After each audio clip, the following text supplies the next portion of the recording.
Welcome to another installment of Flexbone 101. Today we're going to talk about two misdirection plays. I'm going to show you a trap, and then really quickly I'm going to show you a QB ISO. Two things that you can add to your arsenal more as constraint plays than base plays, but I think both of them kind of serve their purpose in what you're trying to do. So first things first, this is inside veer, triple option, should not be a surprise to you. The reason I show you this is because we're hoping that triple is working well for you, that plays are working well for you, because when you want to run these misdirection plays are when you see the inside backers overcommitting to stop these plays, right? They're not reading their keys, they're coming hard on dive, they're scraping over the top. Basically, they're not staying home on the backside. So these are two plays that can punish them if that's the case. So really quick, you'll notice that I've kept the inside veer track lines in black. The new purple line is we're actually pulling a guard. So this works better for teams that may have slightly smaller guards that can get out there. If you have bigger guards, you probably don't need a trap, but there's also some other things you can do. So you'll notice that we have them kicking out number one, that left side defensive end. This is definitely a better play if teams are trying to play contain and staying to the outside. If that's a defensive end that is squeezing your tackle down, this isn't quite as good of a play because it's not going to give you the lane you want, and I'll show you why. So the rest of our blocking is going to be brought up here. You'll notice that both tackles are coming down inside, like inside veer. So if your tackles are being read, everyone should read inside veer. Play side guard is blocking down.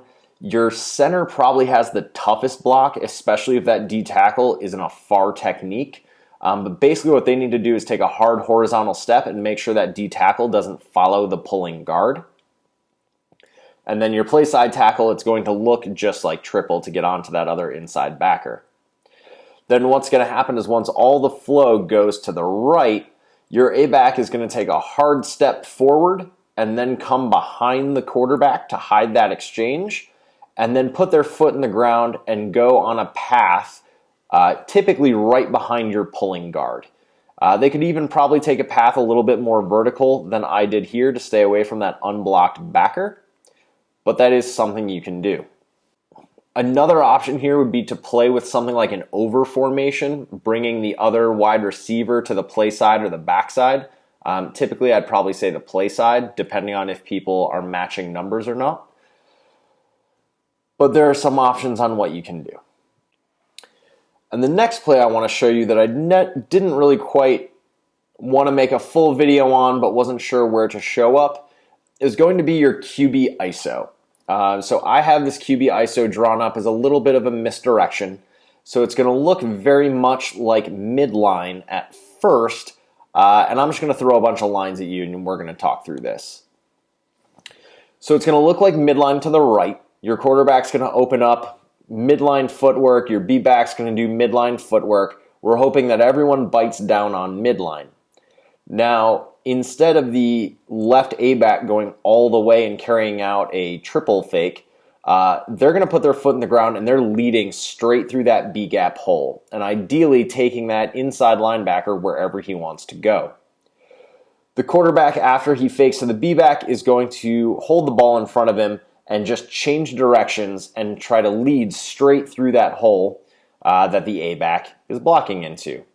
The A-back needs to be sure not to get stood up. They need to take that linebacker where they want to go. But this is a great short yardage play. It can also be a home run hit if your quarterback has the speed to get to the second level before the defense recognizes the misdirection. This is another play where you can play a little bit with formations. You can bring the play side A-back over into a trips formation to get a block on that outside backer.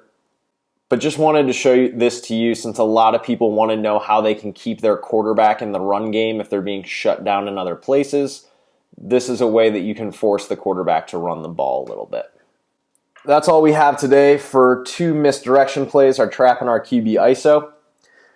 It's been a lot of fun doing these the last couple weeks, and I'm excited to keep doing them. I've been kicking around the idea with a few people to do more of a live stream.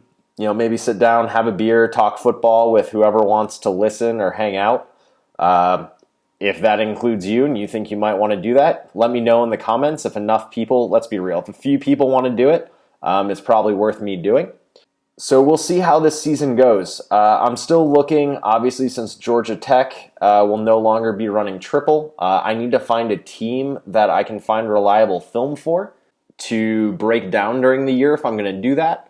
Otherwise, my other option would be to do just more videos like this. So if you have a strong opinion about that, I'm happy to hear about that too. We'll see if I've got time for another video tonight. Otherwise, maybe I'll have something more later this week.